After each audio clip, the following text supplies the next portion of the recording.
Domination.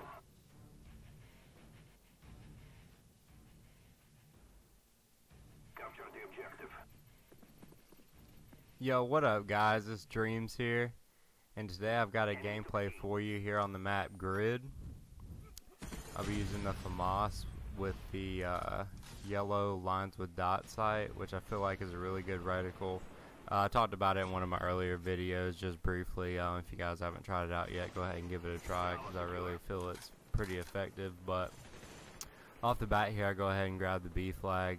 That's a little secret cap spot right there behind that cement wall. But immediately you're going to see me, after I get that B flag, I'm going to come in here behind this dumpster and head glitch.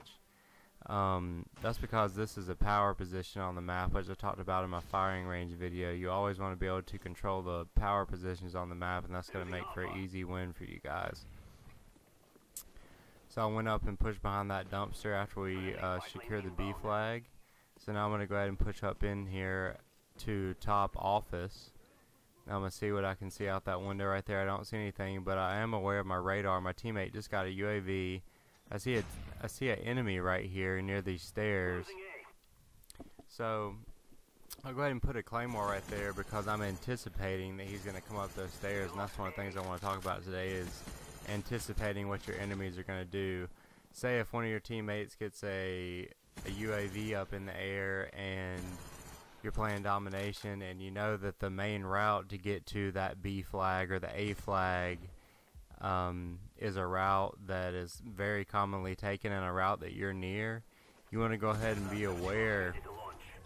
Go ahead, get your claymore down, go ahead and be already aiming down your sights. Be ready to go ahead and take that flag, because map awareness and positioning is a very key thing in being successful in Call of Duty. But you see there, I put the Blackbird in the air, and so I went ahead and baited C.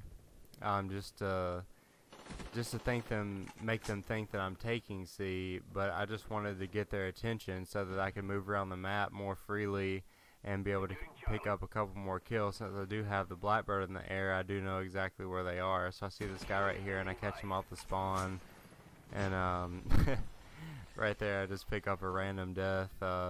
Car blows up on me. That was pretty unfortunate, but get right back into it. So right now they do have a 2 cap on us. They have an AC split. So I go ahead and pick up a guy right there, since one of my other teammates did go ahead and pick up his Blackbird off of my Blackbird. Since I am playing with one person on my friends list today, which I do enjoy playing with you guys. I actually been playing with a couple subscribers lately. I don't have that many subscribers, but I do enjoy playing with you guys, and if you'd like to play sometime, just go ahead and send me a message on Xbox Live or a message on YouTube with your gamer tag, or on Xbox Live just send me a message that says YouTube space INV for YouTube invite. And I'd love to get you guys in the game. Go ahead and get some gameplay in with you guys and try to give you some tips, answer some questions and whatnot if you guys have any questions that I don't happen to cover in the video. But you see here we're still getting the AC split on these guys. So this guy here is trying to snipe and end up picking up my second Blackbird of the game. I'm gonna go ahead and call that in as soon as possible. Since now we are controlling the A and B flag, I want to be very cautious here, and I want to make sure that I am able to pick up my chopper gunner as well as my dogs, since I am running the 8, 9, 11 kill streaks. But you see here I kind of get lost on where this guy is, and I realize he's just camping right there in the corner. Notice how I prioritize targets right here. I took a shot at that guy, but I noticed this guy's outside. I'm able to come back right there and take out that other guy. Being able to prioritize your targets like that is going to make you very successful in any Call of Duty game. Since I'd already put shots on that guy, or I had already fired at him, I expected him to hesitate and kind of hide behind those stairs for a second, which gave me enough time to extend, look out the window and pick up the guy climbing up the box there, and then come back and be able to pick him up as he was coming in the door. So here I go ahead and get in the chopper gunner, and I do have the dogs out right now. So those dogs are going to be able to clear these people out of the buildings and allow me to basically rain down on them with the chopper gunner whenever they respawn. So it looks like we are running a triple cap right now, which is always a good thing as far as winning the game. But in addition to that, in general, it's generally not a good idea to triple cap in Domination, because what's going to happen when you triple cap is that the enemy team is going to be spawning all over the place. They could spawn A, they could spawn C, they could spawn in the off spawn, which is the spawn that the game will place them in by default if the A or C spawn is not available. So you see here, I'm going to go ahead and call in this second chopper gunner that I got at the beginning of the game, before that car blew up on me over there at kind of near the A flag and was able to take me out. So I'm going to go ahead and call in this chopper gunner and try to build up a bigger lead on these guys. But now I want to get into talking about the 3 main power positions on the map grid.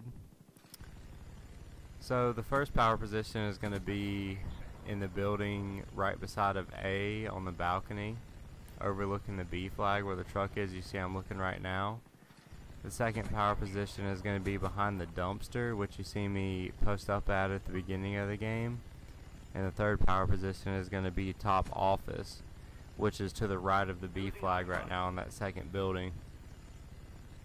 But on any map in Call of Duty, a tip that I can give you guys is, since most of the majority of the maps are, such as this map for example, about 60 to 70% of the map is outside, and 30 to 40% of the map is inside the buildings. Well, by default, the enemy players or the people that you're playing against, they're going to love to hang out inside the buildings because it's just a natural reaction for some reason for people that play Call of Duty. They love to hang out inside the buildings. So whenever you approach inside of a building, you want to go ahead and be aware and be expecting somebody to be there, which is what I was talking about earlier with map awareness and being aware of where your teammates are and where the enemies are on the map, especially if you have a UAV in.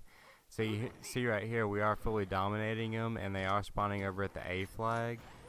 Since I can see that, I go ahead and take full advantage of it. I go ahead and throw a stun over there, and I'm going to go ahead over here and pick this guy up off the spawn. He's stunned. I'm going to go ahead and get a nice jump shot on this guy. And if you guys are wondering how to do that, how I'm able to jump and keep my aimer on my target at the same time, it's because I do use a controller called the Razer Onza.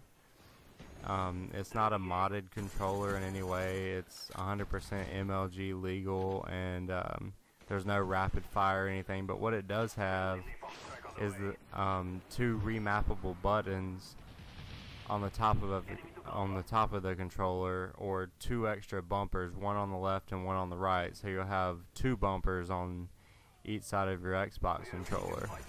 As far as I know, it's not available for the PlayStation 3, but I do have the jump button, or the A button, remapped to the left remappable button, and I have my melee remapped to the right extra bumper, because what that's going to allow me to do is be able to jump shot, which really comes from a Halo background, which a lot of your Call of Duty players will have come from a Halo background that like to incorporate a jump into the shot. Excuse me. It's called a Halo hop, and I'm going to go ahead and have the right bumper set to melee, so I'll be able to keep my fingers on the joysticks, or on my right joystick rather, the aimer, while being able to knife, as well as playing on the tactical button layout at the same time, which is a huge advantage. And it also has adjustable tension on the joystick, so you can fine-tune your sensitivity. But it looks like I'm running out of time for today, guys. But if you enjoy this video and the commentary, please take a second to give it a thumbs up and leave me a comment. Let me know what you think about the commentary. And also go ahead and hit the subscribe button, because when I do come out with a new video, you'll be the first to know. Alright guys, this has been Dreams. Until next time.